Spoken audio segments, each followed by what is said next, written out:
institución educativa José María Córdoba está ubicada en la carrera 52, número 4086, en el sector Los Colegios, del municipio de Río Negro, en el departamento de Antioquia. Es de carácter mixto, cuenta con un nivel académico que abarca transición, básica y el nivel de educación media con un enfoque en informática y medio ambiente. Es preciso aclarar que, como el enfoque educativo de la institución va dirigido hacia estas áreas, la filosofía no tiene un lugar tan sobresaliente dentro de la institución. Sin embargo, su papel es importante dentro del ciclo educativo, puesto que es reconocido tanto por docentes como por estudiantes en un proceso de interdisciplinariedad que se produce dentro del mismo colegio. Cuenta también con una jornada diurna de calendario A, además en las tardes se dan programas de inclusión social. Hablamos con el profesor Diego Zuluaga Bendaño, licenciado en Filosofía y Letras y magíster en Educación Rural. Con respecto a su concepción pasada de filosofía y concepción actual, nos sugirió que más allá de un cambio de paradigma entre una concepción y otra de la filosofía, fue una evolución del mismo concepto a lo largo del tiempo. Este concepto es de un tinte nietzscheano, pues propone el vitalismo. Se ha ido profundizando en las lecturas de autores como Platón, Deleuze, la Escuela de Frankfurt e Isaiah Berlin. Con base en esta concepción de la filosofía, ha ido desarrollando el concepto hasta el punto de que actualmente considera que condiciones humanas como el dolor, la angustia, el sufrimiento, son realidades humanas propias de la vida y que, en su vivencia, existe un tipo de goce diferente al goce comprendido vulgarmente. Por tal razón, el profesor expone que lo único realmente fáctico de lo cual el ser humano puede tomar posición es la vida, puesto que, si bien existe el caos y la contingencia, esta vida es el único factor fáctico y certero de la realidad humana. En efecto, la trascendencia o intrascendencia, para él, no son más que simples suposiciones. Propone que la finalidad de la filosofía ha de ser una unión entre el reflexionar teórico cognitivo y la acción práctica. Como nos señaló en la entrevista, es desconcertante que un autor como Deleuze, que abogaba tan ampliamente también por el vitalismo, haya decidido acabar con su vida. Para él, ninguna formulación filosófica no tiene ningún fundamento si no es llevada a la práctica. Por eso reconoce una gran virtud en el pensamiento y la acción del Sócrates que nos muestra Platón. El profesor considera que, en el trabajo en el aula, circunscrito en la media colombiana, no se enseña filosofía como tal, sino que se desarrolla el pensamiento filosófico con dos de las tres competencias específicas para la filosofía planteadas por el Ministerio de Educación Nacional, a saber, la competencia creativa y la competencia dialógica, ya que la competencia crítica empieza a manifestarse a finales del segundo bimestre del último año escolar.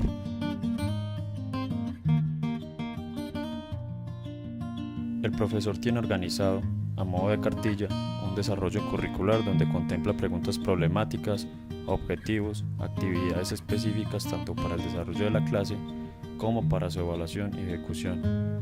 Sin embargo, el profesor reconoce que esta cartilla está desarrollada bajo un plano de lo ideal y solo sirve como marco referencial de la clase. Su desarrollo en cuanto tal se dará, en última instancia, de acuerdo al interés y la motivación que muestren los estudiantes. Los contenidos vienen de la mano de las diferentes tradiciones.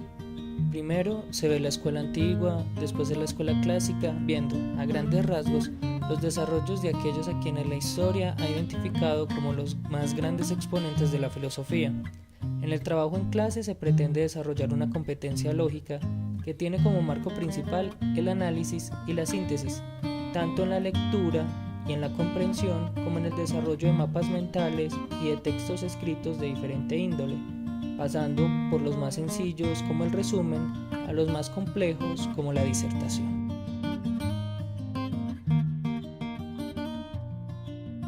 Por lo que cabe anotar, el profesor hace uso, principalmente, de una tradición clásica de la filosofía en donde una pregunta es tratada por diferentes autores. Por esta razón, se lee y se trabaja sobre lo que estos autores han dicho. Es preciso aclarar que también se utilizan herramientas didácticas como la película, el debate y el trabajo en grupos en donde se intenta desarrollar una postura o una disertación frente a un tema en específico. También se hace una reflexión por medio de temáticas prácticas, es decir, por ejemplo sobre la sociedad, los grupos humanos, Dios, entre otros.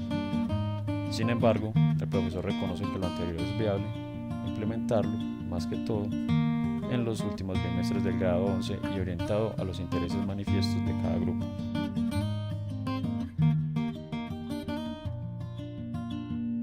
Como se refirió antes, el profesor cuenta con una cartilla donde tiene diseñados diferentes modelos dependiendo de la temática específica que se tratará.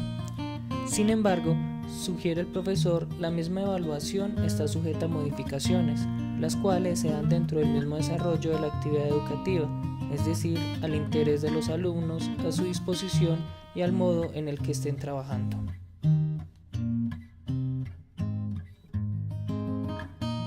Inicialmente, algunos estudiantes se ven orientados por unas inquietudes diferentes a los otros.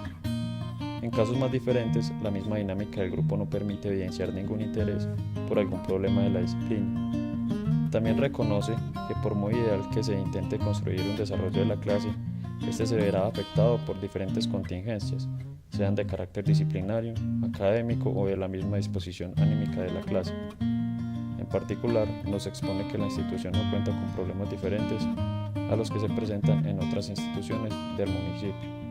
Así que fuera de estas circunstancias, no hay alguna otra que valga la pena mencionar por ser única o representativa de esta institución en particular. Si bien existe un programa de inclusión social que solo tiene esta institución a nivel municipal, el programa hace parte de un acuerdo con el municipio que obedece a una dinámica totalmente diferente a la de la institución y a la de los demás estudiantes de la jornada estándar.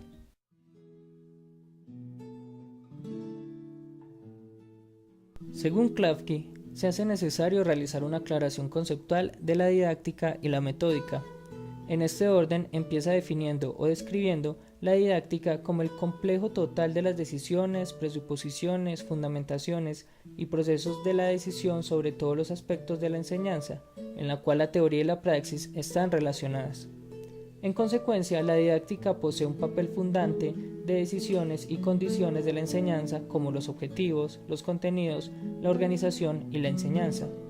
Bajo esta perspectiva, la metódica se presenta como el punto de interacción entre los procesos de enseñanza y el aprendizaje en cuanto tal. Claro, esto obedece a una lectura inicial por parte del autor. Más adelante, en una segunda lectura por parte del autor de estos dos conceptos, afirmará que tanto metódica como didáctica están íntegramente relacionados en una función analítica en términos kantianos, es decir, la una se explica con relación a la otra. Claro, el autor también afirma que metódica es un proceso transversal a la didáctica, por tanto no son dos conceptos yuxtapuestos, sino que están interrelacionados en el mismo proceso. Klafki también nos indica que el método es la esencia de las formas de organización y realización de la enseñanza. Además, también nos expone cómo los contenidos son objetos que aún no han sido precisados ni elegidos en el sentido de objetivos pedagógicos y que, por tanto, se encuentran en un estado de análisis previo con el fin de mirar si a ellos se les puede asignar un lugar pedagógico, cuando, por el contrario, son seleccionados bajo el sentido de contenidos pedagógicos que sean relevantes para el tratamiento de una clase, se convierten en temas. Por tanto, hablar de contenidos u objetos es lo mismo que hablar de contenidos posiblemente relevantes pedagógicamente. En otras palabras, son temas potenciales. Hablando con el profesor, efectivamente él no enfoca toda su labor y reflexión educativa en Klafki. Sin embargo, menciona que ha tomado algunos puntos de su teoría para integrar dentro de su trabajo reflexivo. Uno de estos puntos es la praxis como necesaria función de la educación, tanto en el mismo proceso formativo como su resultado, aunque reconoce que, frente a la filosofía, el proceso de praxis es resultado de un anterior y adecuado proceso de teorización, al menos desde el desarrollo del pensamiento filosófico del que hablamos inicialmente. Otro punto que rescata es la educación como una función social de carácter total e integrante, concepto que rescata Klafki de Comenia. El punto en el cual deseamos centrar nuestra atención en esta parte de la reflexión es la relación que existe entre didáctica y metódica propuesta por el mismo Klafki. Esto se debe a que en oportunidades pasadas hemos tenido la oportunidad de realizar diferentes tipos de trabajos e investigaciones en esta institución con el mismo docente. De tal manera, hemos decidido enfocar este encuentro entre la interrelación que se da entre metódica y didáctica, ya que de alguna manera son, entre otros tantos componentes, un problema que hemos tenido muy descuidado y que frente a las exigencias propias de esta materia, nos parece un punto central hacia el cual debíamos enfocar esta visita. No queremos decir con ello que otros componentes que Klafki desarrolla sean de menor importancia. Queremos dar a entender que solo en este punto es la relación que nos parece más relevante. Frente a esto, en la entrevista con el profesor nos exponía cómo este punto se veía definido en ese dinamismo de la clase, donde por más que tenga preparada una clase, el modo como ésta se aborda está sujeta a la dirección que el mismo grupo de estudiantes le da. Es decir, didáctica y metódica obedecen a un desarrollo dentro del aula basado en los mismos intereses de los estudiantes, una acción dinámica como el mismo Klafki lo sostenía.